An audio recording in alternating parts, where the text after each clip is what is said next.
Hello everyone and welcome to my General Hospital Today channel. I hope everyone is having a wonderful day. Before we begin, please hit the subscribe button and give this video a thumbs up. Ava's unfavorable news in Jason and Tracy's showdown. Trina Robinson will have some terrible news for Ava Jerome because the commercial realtor called. According to Monday, February 10th General Hospital spoilers. Trina will give a motivational speech, but Ava's second gallery space still hasn't found a buyer. Trina will acknowledge that she wasn't being very helpful when Ava asks her why she stopped seeing Kai Taylor at G. But it appears like Kai will finally see Trina to express regret for pushing her away and venting his rage on her. Christina Corinthos Davis will witness Ava trying to pull a fast one while Trina and Kai spend some time together. It looks like Ava's attempt to get more time with Avery Corinthos won't work out since her strategy is going to blow apart. Nina Reeves will then be questioned by Carly Spencer about how willing she is to play dirty against Drew Quartermaine. Notwithstanding her misgivings, Carly might soon finalize her collaboration with Nina. Martin Gray will meet with Willow and ask her if she is certain about this divorce while Carly and Nina file their breakup plan motion for Drew and Willow Corinthos. Willow will feel conflicted since she has grown deeply in love with Drew. Yet she still loves Michael Corinthos and their family. We'll see if Willow or someone else receives Jocelyn Jack's apology, as other GH spoilers indicate.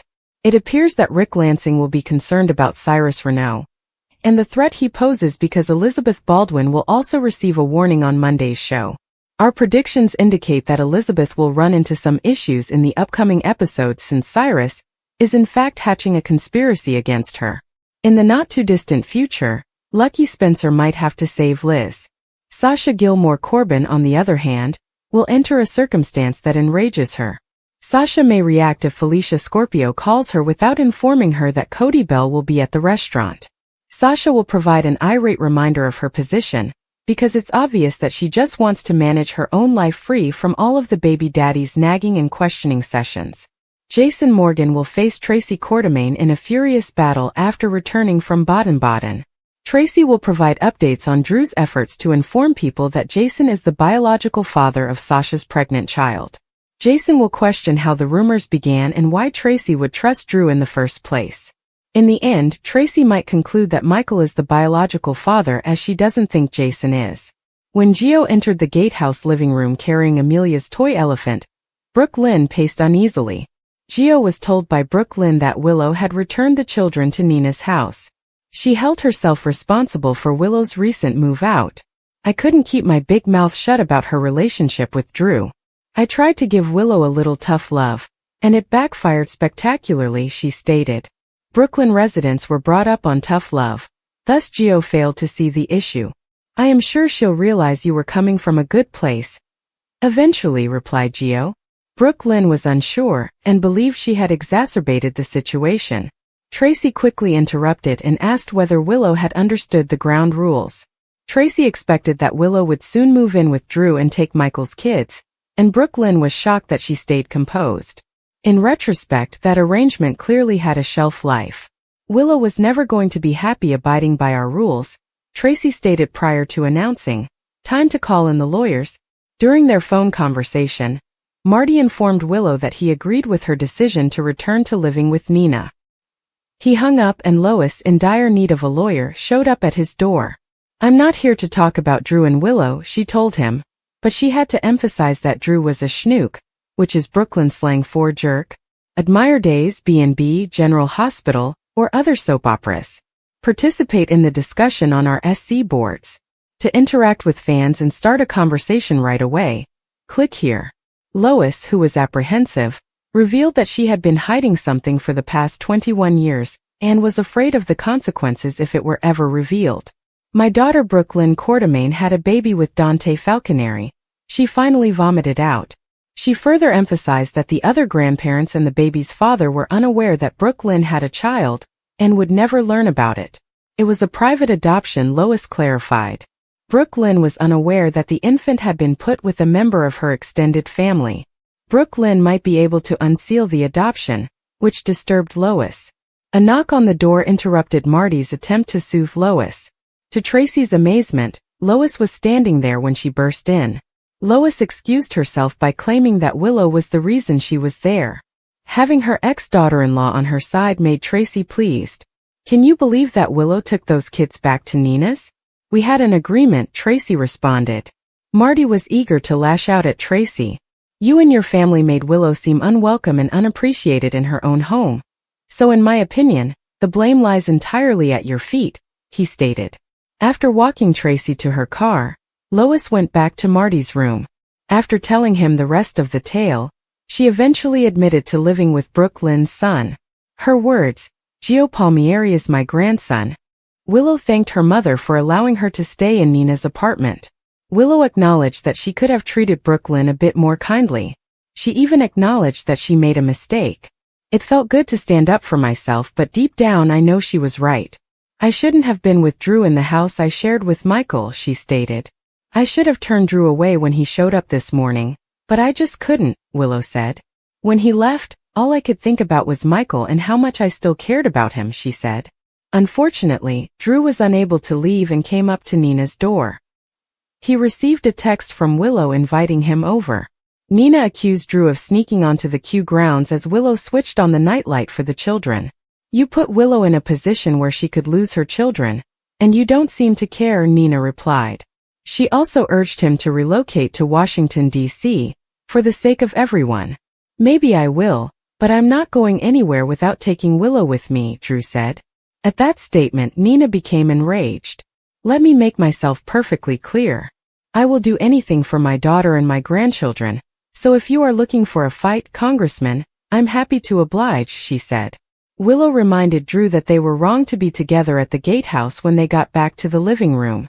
Drew concurred, but informed Willow that they could now be together since their relationship was now public knowledge.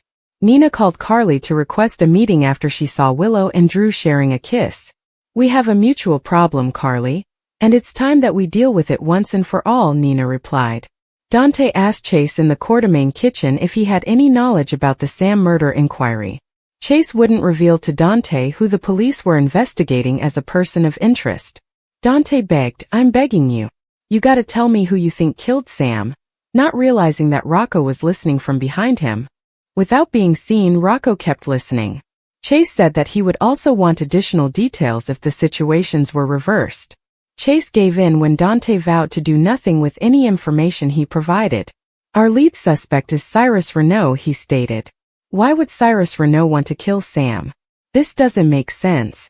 Dante was perplexed and told Chase that he would not do anything that would let Cyrus get away with it on a technicality. Rocco overheard everything Chase and Dante say, but when Tracy showed there, he fled. In order to find out how Drew got onto the property for his brief encounter with Willow, she wanted Chase and Dante to apply their investigative abilities. Danny was gently informed by Alexis that there had been some news regarding his mother's passing. Alexis had to correct Danny, who believed they already knew what had transpired. The hospital believes that someone went into your mother's room and intentionally administered the drug to her, Alexis remarked with sadness. Danny was taken aback. Are you saying someone killed my mom on purpose? Said he. Danny was reassured by Christina and Molly that they would be there to support and console him, but they had to wait for the police to finish their investigation. Scout was Danny's biggest concern. She was too young, Danny thought. But he needed to know, and he was relieved that Alexis had been honest with him. Additionally, Alexis made it plain to Danny that he was not allowed to participate in the investigation. Since the police were the experts, he had to let them do their jobs. Danny also inquired as to whether his father was aware of Sam's murder. After Molly drove Danny home, Alexis told Christina that she was uncomfortable hearing Jason mentioned. Danny informed Rocco that his mother had been killed when he got back to the Q house. Cyrus Renault was the main suspect, as Rocco had already told Danny. Curtis' visit to the hospital made Portia pleased, but she questioned why he was there. Curtis intended to pay Kai another visit. Before long, Brad showed up and requested permission to depart early. Portia put on a false grin and assured Brad that everything was well because she knew she had to comply with his requests. Curtis looked interested as Brad left. What is going on? I thought you couldn't stand that guy, replied Curtis. According to Portia, Stella was giving Brad a chance because she seemed to enjoy him. Carly was obviously not going to listen to Lucas when he begged her to consider the counsel he had just given her concerning Jack Brennan. Stella remarked on Brad's better biceps when Lucas went to the nurse's center to drop off a chart before driving Carly to supper. Carly watched in dismay and sighed. Jack sat down at Bobby's and Jocelyn came over. He informed her that Germany was unforgettable when she inquired how it was. Joss informed Jack she thought she had a lead, but it didn't work out when he asked her a crucial question when she sat down. Have you found anything linking Cyrus to Officer Heller's death? Jack emphasized the need of perseverance in the face of failure. Who says I'm giving up? Cyrus killed Dex, and I'm going to prove it, Joss replied. She admitted to Jack that she had entered Cyrus' flat but had not discovered any evidence of her guilt. Jack attempted to take Joss out of town to Cyrus' hiding place. The absence of evidence at one place may indicate that the suspect is operating out of a second location, Jack suggested. Jocelyn knew she needed to find Cyrus's hiding place. Joss was told to wait by Jack. Just as Carly and Lucas entered, Jocelyn pleaded with Jack not to inform her mother that she was looking into Cyrus. Carly suggested to Lucas and Joss that in order for her to have a private conversation with Jack, they needed to become scarce. She inquired as to whether Jack had discussed the romance and peril of Germany with Jocelyn, but Jack assured her he hadn't. Joss used her phone to conduct research while Lucas and Jocelyn sat at the counter. At last, she inquired if Lucas was familiar with Dr. Austin Gatlin Holt. Jocelyn had just learned that Austin had provided testimony during Cyrus' parole hearing.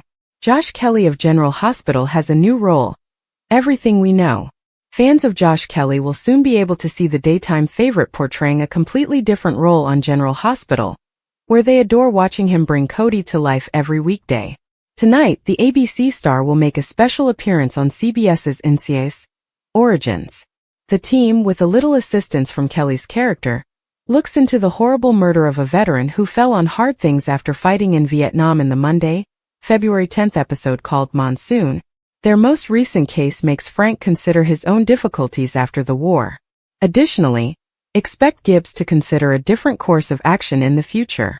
See a preview of the next episode where Kelly's character says, "How's that for interagency cooperation?" after presenting the team with some important facts. For those who are unaware, Kelly has more than his share of military experience. As a veteran himself, he was an Army Ranger who parachuted into Iraq after serving 3 deployments in Afghanistan. You can't experience those things without being affected, Kelly said in an interview with his co-star Maurice Benard's State of Mind podcast. You get used to handling it. He continued to talk about how performing has benefited him, saying, "I'm really grateful that I dove into acting as soon as I got out." He said, "Humor is the way that I've dealt with everything mostly. It's a valid reason to feel." According to General Hospital News, Steve Burton is aware that, like his own character Jason Morgan, there are situations when it's best to say nothing. Steve Burton, star of General Hospital, won't discuss Trump. In fact, there is a lot of conjecture that the actor is being pressured to conceal his political views in order to maintain his employment. You wouldn't know it even if he did back President Donald Trump. For all the information you require, continue reading below.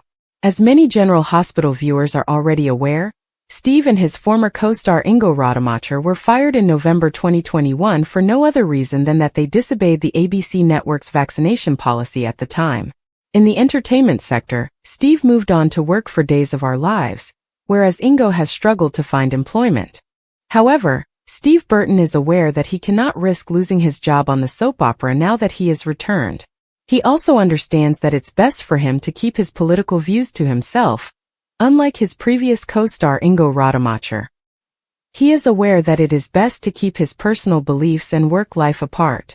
After all, Steve is counting his lucky stars because it's difficult to find a well-paying job in the soap opera industry. He is aware of how fortunate he is at the moment. General Hospital News. Steve Burton's future plans? On the other hand, many soap opera stars don't discuss their political views on social media.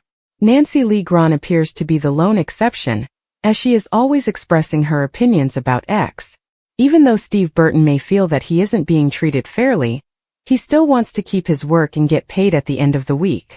That's all that matters to him and the other characters on the soap opera, isn't it? As new information becomes available, you will be informed. The ABC network broadcasts General Hospital during the week. According to General Hospital spoilers, Carly Spencer may be launching into yet another intense affair, this time with Jack Brennan. Let's face it though, they have chemistry and have shared many sexy moments together. Fans are questioning whether this connection can last, though, particularly in light of Carly's history with men and Brennan's dubious past. Can Brennan really be the change Carly has been waiting for? Or is she just setting herself up for more heartache? Carly's picker was never the best.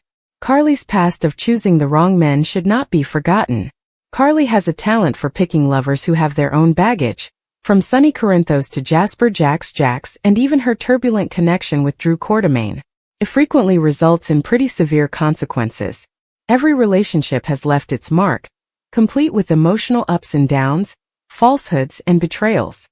Brennan's decision appears to be the most recent in a string of decisions that could backfire on our dear Carly. Everyone made an effort to warn her, with friends and family attempting to warn Carly about Jack, and the person they say he truly is beneath all that Aussie charm. The warning signs have been flying in all directions. Concerns have been raised by Jason Morgan and Anna Devane, who have alluded to Brennan's dubious past and unsavory relationships. Carly has opted to ignore the indicators that Brennan might be another impending catastrophe, and instead see the positive aspects of him. Carly's emotions takes precedence over her friends' warnings about Brennan's possible hidden agenda, which may have blinded her to the reality. Spoilers for General Hospital. Will Jack keep his promise? Carly was informed by Jack that he would not use her as an asset. If that's the case, will it continue to be so? The likelihood of Jack Lee surviving is quite low. Every indication points to an unavoidable breakup, with Brennan maybe using Carly as a pawn in whatever scheme he is engaged in. It probably has something to do with Sonny, her infamous ex-husband. If the truth is out and it turns out that Jack was always taking advantage of her, how would she respond to this? In a stunning twist that has General Hospital fans reeling, Lois Cerullo drops a bombshell. Gio is actually Brooke Lynn's son. This revelation shakes up not only Brooke Lynn's world, but also the entire Quartermaine and Cerullo families. The consequences of this shocking truth are bound to send ripple effects throughout Port Charles. The setup clues leading to the big reveal. For months, the identity of Gio and his connection to the Cerullo family have been a mystery. At first, it seemed like he was just a distant relative or perhaps even a long-lost cousin. However, eagle-eyed fans noticed that Lois always had a particularly protective nature toward Gio, even more than what might be expected for a nephew or a cousin. Hints started to drop that there was more to the story than Lois was letting on. She frequently got nervous whenever questions about Joe's past arose. Brooke Lynn, too, had moments where she felt strangely connected to the young man, though she couldn't quite place why. The puzzle pieces started coming together when Gio exhibited an undeniable musical talent, just like Brooke Lynn. Not only that, but there were subtle indications that Lois and Olivia were hiding something from Ned, Eddie Main. But no one could have expected the truth Lois was about to reveal. The bombshell moment. Lois comes clean. The shocking moment arrives during an emotional family gathering at the Quartermaine mansion. Brooke Lynn, fresh off a dramatic fallout with her mother over another music industry scandal, demands answers when she overhears Lois talking in hushed tones with Olivia. Lois tries to deflect, but Brooke Lynn won't let up. Finally, with tears in her eyes, Lois blurts out, "Gio is your son, Brooke Lynn." Silence falls over the room. Brooke Lynn is stunned, her world spinning as she processes what she just heard. Gio, who had been standing nearby, looks equally shocked. Ned Eddie demands an explanation and Lois, struggling to keep her emotions in check, reveals the heartbreaking truth. Years ago, during a secretive and painful time in Brooke Lynn's life, she became pregnant but was pressured into giving up the baby for adoption. Lois, fearing that Brooke Lynn wasn't ready for motherhood and wanting to protect her daughter's future, arranged for the baby to be raised by extended family, never telling Brooke Lynn the truth. Brooke Lynn's reaction: a roller coaster of emotions. Brooke Lynn doesn't know whether to feel betrayed, relieved, or furious. She had lived her life believing she never had a child. The fact that Lois kept such a huge secret from her shakes her trust to the core. She storms out, needing space to process, while Gio is left reeling. He had always wondered about his origins but never imagined that the woman he looked up to was actually his mother. Joe's struggle. Who is he now? Gio has spent his life believing one thing about himself, only to have his entire identity ripped apart. He confronts Lois, demanding to know why she never told him the truth. Lois, heartbroken, tries to explain that she was only doing what she thought was best, but Gio isn't sure he can forgive her just yet. Meanwhile, he also doesn't know how to navigate his new relationship with Brooklyn. She is technically his mother, but they have only ever interacted as distant family. Can they rebuild a bond? Will Brooklyn even want to be a mother to him after all these years? The Quartermaine fallout. Ned and Olivia react. The Quartermaine family is never short on drama, and this revelation only adds fuel to the fire. Ned, still grappling with his Eddie Main identity crisis, feels betrayed that Lois never told him about their grandson. Olivia, on the other hand, struggles with divided loyalties. She loves Lois like a sister, but she also understands how deeply Brooklyn has been hurt. Tracy Quartermaine, never one to stay silent, delivers her trademark cutting remarks but is secretly intrigued by the idea of another Quartermaine heir. She immediately begins strategizing how Gio can be brought into the family fold. A new beginning or more heartache? With the truth out, Brooklyn must decide if she wants to step up and be a mother to Gio or if it's too late. Meanwhile, Gio must navigate his own emotions. Can he forgive Lois for the years of deception? Can he and Brooklyn forge a real mother-son bond? The air in the room was thick with tension, the kind that made it hard to breathe. Jason stood by the window, his arms crossed, staring out at the city skyline. The sun was setting, casting long shadows across the room, but Jason's mind was far from the beauty of the twilight. His jaw was clenched, his shoulders tight, and his thoughts were a whirlwind of anger, frustration, and betrayal. Across the room, Tracy sat on the edge of the couch, her hands clasped tightly in her lap. Her usually confident demeanor was gone, replaced by a nervous energy that made her fidget. She kept glancing at Jason, then at the door, as if she were contemplating making a run for it. Between them stood Ava, the bearer of bad news. She had always been the mediator, the one who kept the peace, but today her role was far more difficult. Ava's face was pale, her eyes red-rimmed from crying. She had delivered the news just moments ago, and the weight of it still hung heavy in the air. The room was silent, save for the faint hum of the air conditioner, but the silence was deafening. "Say something," Tracy finally blurted out, her voice trembling. "Anything. Just say something." Jason turned slowly, his eyes narrowing as he looked at Tracy. "What do you want me to say, Tracy? That it's okay? That we can just move on from this like nothing happened?" Tracy flinched at the venom in his voice. "I didn't mean for any of this to happen, Jason.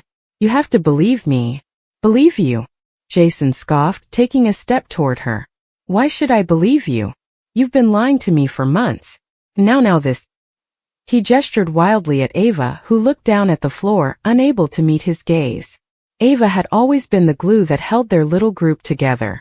She was the one who had introduced Jason and Tracy, the one who had encouraged their relationship, and the one who had always been there to pick up the pieces when things fell apart. But now she was the one who had shattered everything.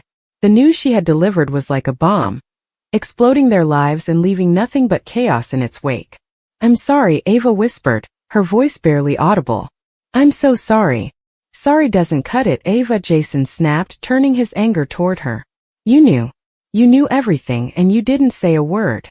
How could you keep this from me?" Ava shook her head, tears streaming down her face. "I didn't know how to tell you. I didn't want to hurt you." "Well, you did," Jason said, his voice cold. "You both did." Tracy stood up, her hands clenched into fists at her sides. "You think this is easy for me? You think I wanted any of this? I'm hurting too, Jason." "Oh, you're hurting?" Jason shot back, his voice rising. "You're hurting? What about me, Tracy? What about everything we had? Was that all a lie?" "It wasn't a lie," Tracy said, her voice breaking. "I love you, Jason. I never stopped loving you." "Then why?" Jason demanded, his voice cracking with emotion. "Why did you do it? Why did you betray me like this?" Tracy opened her mouth to respond, but no words came out. She looked at Ava, pleading for help, but Ava just shook her head. There was no easy way out of this, no way to sugarcoat the truth. The damage had been done, and now they were all left to pick up the pieces. The truth was, Tracy had been keeping a secret from Jason for months. A secret that had started out small, something she thought she could handle on her own, but had quickly spiraled out of control. She had tried to keep it hidden, to protect Jason from the pain. But secrets have a way of coming to light, no matter how hard you try to bury them. And Ava had known. She had known from the beginning, but she had kept quiet, hoping that Tracy would come clean on her own. But as the weeks turned into months, and the secret grew bigger and bigger, Ava had found herself trapped in a web of lies. She had wanted to tell Jason to warn him, but she had been afraid. Afraid of hurting him, afraid of losing his trust, afraid of what it would do to their friendship. But now the truth was out, and there was no going back. I didn't want to hurt you, Jason, Tracy said, her voice barely above a whisper. I thought I was doing the right thing. I thought I could protect you. Protect me. Jason laughed bitterly. You think this is protecting me? You think lying to me, betraying me is protecting me? I was scared, Tracy admitted, tears streaming down her face. I was scared of losing you. I thought if you knew the truth, you would leave me. And now? Jason asked, his voice cold. Now that I know the truth, do you still think I'm going to stay? Tracy didn't answer. She couldn't. The truth was, she didn't know what Jason would do. She didn't know if their relationship could survive this. All she knew was that she had made a mistake, a huge mistake, and now she was paying the price. Ava stepped forward, her hands raised in a placating gesture. Jason, please. I know you're angry, and you have every right to be. But we need to talk about this. We need to figure out what happens next. What happens next? Jason repeated, his voice dripping with sarcasm. What happens next is that I walk out that door and never look back. That's what happens next. Jason, no, Tracy pleaded, reaching out to him. Please don't do this. Don't leave. Jason shook her off, his face a mask of anger and pain. You don't get to ask me that, Tracy. Not after what you've done. I made a mistake, Tracy said, her voice breaking. I know that. But I love you, Jason. I love you more than anything. Please don't throw that away. Jason looked at her, his eyes filled with a mixture of anger and sadness. You should have thought about that before you lied to me. Before you betrayed me. Tracy opened her mouth to respond, but no words came out. She knew there was nothing she could say to make this better. Nothing she could do to take back what she had done. She had made her bed, and now she had to lie in it. Ava stepped forward again, her voice soft but firm. Jason, I know you're hurting. And I know you're angry. But you need to think about what you're doing. You need to think about whether this is really what you want. What I want? Jason asked, his voice rising. What I want is to go back in time and never meet either of you. That's what I want. Ava flinched at his words, but she didn't back down. I know you don't mean that, Jason. I know you're hurting, but you don't mean that. You don't know what I mean, Jason shot back. You don't know anything about me. I know you're angry, Ava said, her voice steady. And I know you have every right to be. But I also know that you love Tracy. And I know that she loves you. And I think that's worth fighting for. Jason shook his head, his eyes filled with pain. You don't get it, Ava. This isn't something you can just fix. This isn't something you can just talk through. This is the end. It doesn't have to be, Ava said, her voice pleading. You can work through this. You can come out stronger on the other side. How? Jason asked, his voice breaking. How can we come out stronger when I can't even look at her without feeling betrayed? Ava didn't have an answer for that. She knew that trust, once broken, was hard to rebuild. But she also knew that love was worth fighting for. And she believed deep down that Jason and Tracy loved each other enough to try. But it wasn't up to her. It was up to Jason and Tracy. And right now, Jason looked like he was ready to walk out the door and never come back. Tracy took a step forward, her eyes filled with tears. Jason, please. I know I messed up. I know I hurt you. But I'm willing to do whatever it takes to make this right. I'm willing to fight for us. Please just give me a chance. Jason looked at her, his eyes filled with a mixture of anger and sadness. I don't know if I can, Tracy. I don't know if I can ever trust you again. Tracy nodded, her heart breaking at his words. I understand. And if you can't forgive me, then I'll understand. But please just think about it. Don't make a decision right now. Just think about it. Jason didn't respond. He just turned and walked out the door, leaving Tracy and Ava standing in the middle of the room, the weight of his absence hanging heavy in the air. Tracy collapsed onto the couch, her body shaking with sobs. Ava sat down beside her, wrapping her arms around her friend and holding her tightly. I'm sorry, Ava whispered, her own tears falling. I'm so sorry. Tracy shook her head, her voice barely audible. It's not your fault, Ava. It's mine. I did this. I hurt him. And now I've lost him. Ava didn't know what to say. She didn't know how to make this better. All she could do was hold her friend and hope that, somehow they would find a way through this. But deep down she knew that things would never be the same. The bad news she had delivered had changed everything. And now they were all left to pick up the pieces.